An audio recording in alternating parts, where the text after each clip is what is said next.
नमस्कार जय जगन्नाथ। तो आपण मानक आउ गोटे नुआ वीडियो को मु स्वागत जनाऊँगी। तो आसतु आज आपण मानक पई किछटा खबर रही तो से विषय में आपण मानक मु आज जनईबी। तो चलतु एबे आपण वीडियो ऊपर को जोथि पई कि आपण विषय में किछि खबर जानि परिबे। तो फास्ट देखो ये लिखाई मागणा राशन सह नगद 1000 टंका आपण पाउचंती। तो एणिकी राशन कार्डधारी को 1000 टंका नगद राशि मिलिबो। भारत सरकार को एही नुआ योजना रे जदि आवेदन करिना तेबे तुरंत आवेदन प्रक्रिया भाग नियंतु। वर्तमान भारत सरकार एक नुआ योजना आरंभ करने को जाउचंती। एथिरे राशन सह मासिक 1000 टंका प्रदान करजिवो। तेबे जेउ नागरिक माने राशन कार्डधारी से माने एही योजना रे आवेदन करि परिबे। वर्तमान सारा देश रे अनेक राशन कार्ड रो ई-केवाईसी प्रक्रिया पूर्ण होई नाही। एथिपई भारत सरकार एही नुआ योजना अनुसार ई-केवाईसी प्रक्रिया पूर्ण करने को जाउचंती। एही योजना माध्यम रे ई-केवाईसी सह आर्थिक रूप से दुर्बल थिबा परिवार मानकु जीवन स्तर में सुधार आनिबा पई आर्थिक सहायता प्रदान कराजिबो। एठारे आर्थिक भाव दुर्बल थिबा परिवार को मासिक 1000 टंका दिया जाय सेमानंकु आत्मनिर्भरशील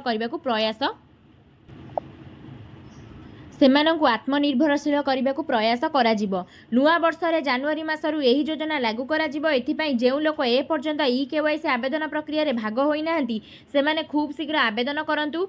एथिपई डिसेंबर 30 2024 तारिख आवेदन पई शेष तारिख भाव रखा जायछि। जेउ माने एही अवधि मध्य रे ई-केवाईसी आवेदन न करंती सेमाने नुआ वर्ष रु राशन नेबारु वंचित हेबे। तेबे आसंतु आमे देखिबा आजिर द्वितीय खबरटी कोन रहिछि। तो प्राइवेट चाकरियांकर बढ़िबो दरम चाकरिया मानकर बढ़िबो दरमा डिसेंबर मास शेष हेबाकु जाउची एवं नुआ वर्ष 2025 को स्वागत करने को प्रस्तुत आरंभ होईची। एथर नुआ वर्ष घरोई क्षेत्र कर्मचारी खुशी खबर आनी पारे। अनुसार घरोई क्षेत्र में कार्य करुथिबा कर्मचारी ईपीएफओ कर्मचारी प्रोविडेंट फंड संगठन रे वेतन सीमा वृद्धि करने को सरकार विचार करुछंती। वर्तमान पेंशन को 15,000 आधार रे गणना करा जायची,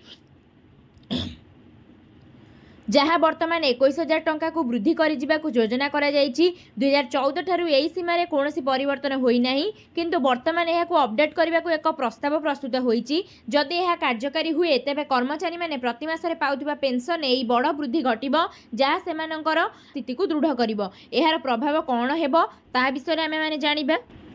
तेबे एहार प्रभाव होउछि जदि यही परिवर्तन कार्यकारी हुए तेबे कर्मचारी मासिक वेतन में सामान्य ह्रास हो पारे, कारण से ईपीएफओ रे अधिक अवदान देवाक पड़ो। दीर्घ समय मध्य यह कर्मचारी लाभदायक हेबो, कारण पेंशन मासकू 2550 पर्यंत वृद्धि हो पारे। दीर्घ दिन धरी चलीथिला एही दाबी। बेसरकारी क्षेत्र में कर्मचारी माने दीर्घ दिन धरी पेंशन एवं दरमा सीमा वृद्धि करने को दाबी करि आसुचंती। जदि बजेट 2025 रे सरकार एही परिवर्तन लागू करंती तेबे लक्ष लक्ष कर्मचारी यह एक बड़ रिलीफ पदक्षेप हेबो। तेबे आसंतु आजिर तृतीय खबरटी कोन अछि जानिबा।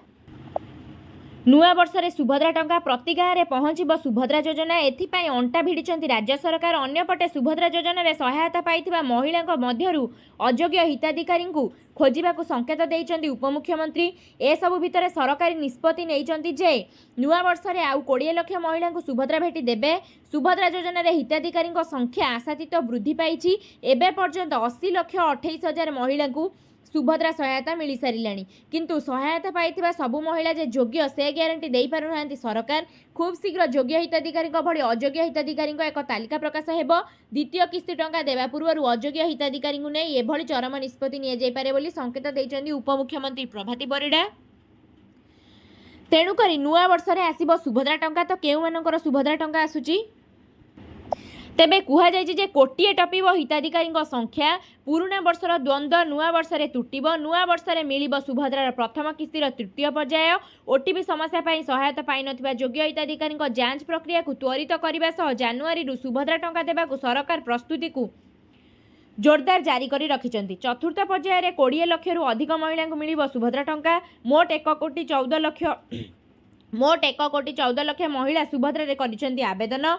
नुआ सरकार फ्लैगशिप योजना साजिथिबा सुभद्रा जेपरी प्रतिटी गाँव में पहुँचब सेथिपाई सरकार तत्पर। जड़े भी योग्य हिताधिकारी जेपरी सुभद्रा सहायतार वंचित न हेबे ताहार रेड मैप प्रस्तुत होईछि। निजे उपमुख्यमंत्री प्रभाती परिडा एथिपाई बंडाघाटी बुली समीक्षा करिसेंती।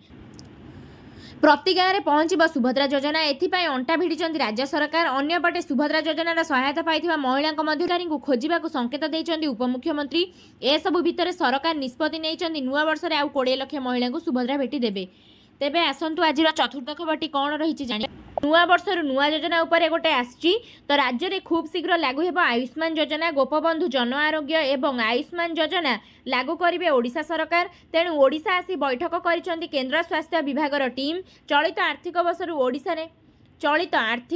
ओडिशा रे लागू हेब आयुष्मान भारत योजना। दुई योजना रे रहुथिबा द्वंद्व दूर पई होइछि मानस मंथन। आउ मंत्री कहिसेंती नुआ वर्षर 3 कोटी लोकंकु मिलिबा स्वास्थ्य कार्ड गोपबंधु जन आरोग्य योजना एवं आयुष्मान भारत योजना मिसी गोटिए योजना हेब। आउ दुई योजना पई रहिबो गोटिए कार्ड हेले दुई योजनार मापदंड भिन्न भिन्न। तेणु किपरि दुई योजना को सरलीकरण करा से नहीं जारी रखिछि विचार विमर्श। आयुष्मान योजना रे भिन्न रोग पर चिकित्सा सुविधा मिलुथिबा बेले राज्य सरकार निजस्व योजना रे भिन्न रोग पर चिकित्सा सुविधा रही। दुई योजना रे रूपरेख संपूर्ण भिन्न होइथिबारु दुई योजनार मिश्रण नहीं विचार विमर्श जारी रही। मोडालिटी प्रस्तुत पूर्व ओडिशा रे पहुंची स्वास्थ्य विभागर अधिकारी आलोचना करिसेंती केंद्र स्वास्थ्य मंत्रणालयर 3 जणिया टीम। दुई योजना किभଳି मिसिब योजनार कार्ड किभଳି काम करिबो आईटी क्षेत्र में सहयोग भली विभिन्न क्षेत्र को नहीं विचार करी विमर्श होईछि। खूब शीघ्र आउ एक स्तर में बैठक बसी चूड़ांत रूपरेख प्रस्तुत हेब।